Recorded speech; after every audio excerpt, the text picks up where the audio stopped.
আর যানজট, কোনো গাড়ি ঘোড়া চলে না, সব দিকে ভালো না, সব শেষ। কি অবস্থা? এমনি কাজ কাম তো করতে পারতাছো না? আজকাল তো কিছুই পাইতেছি, কিছুই করতে পারতেছি। কেমনে কি হবে? এমনি দেশ চললে কেমনে কি হইব? ঘরতেই বাড়িতে পারতেছি না, ওই বাসায় এখন তুই এই যে চাইলে নাই ডাইলে নাই, এ বাইরে আইছি। তো খুব দুঃখজনক ব্যাপার দোস্ত। এই যে হাজিরা কাজ করতাম, এখন এগিয়ে নাই। ওই যে দোস্ত রাজযুগের কাম করতো নাকি? রাজের কাম এখন কাজ কাম বন্ধ। কেমনে কি হইব দোস্ত? এমন দেশের অবস্থা খুবই খারাপ। কালকে দেখি গোলাগুলি, এদিকে গুলি করে উড়পে খালি। দুইটা বাচ্চারে ভর্তি করাইছিলাম মাদ্রাসার মধ্যে, দুটা বাচ্চারে কালকে বার করিয়া দিছে, টাকা বেতন দিতে পারিনি।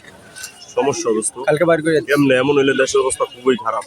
কোন জায়গায় কাজ করে আমি বাইরেছি, ওই যে এখানে একটা লোকা ছিল 150 টাকা পামু, 150 টাকা আনতে যাইতাছি, এখন পামু কি না বলতে পারছি না। তুমি দিলা নাম্বার নাই, তাহলে কেমনে গেল? ঠিক আছে দোস্ত, যাও তো। হ্যাঁ, যাইতাছি।